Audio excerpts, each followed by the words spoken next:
You ask Tiger to solve. This deals with linear equations with one unknown. The final result is d equals 12.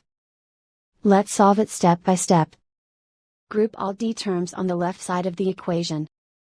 Subtract 3d from both sides. Simplify the arithmetic. Group like terms. Simplify the arithmetic. Isolate the d.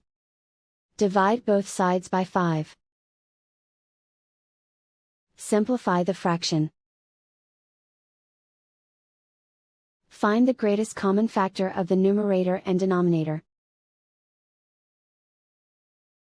Factor out and cancel the greatest common factor. And so the final result is d equals 12.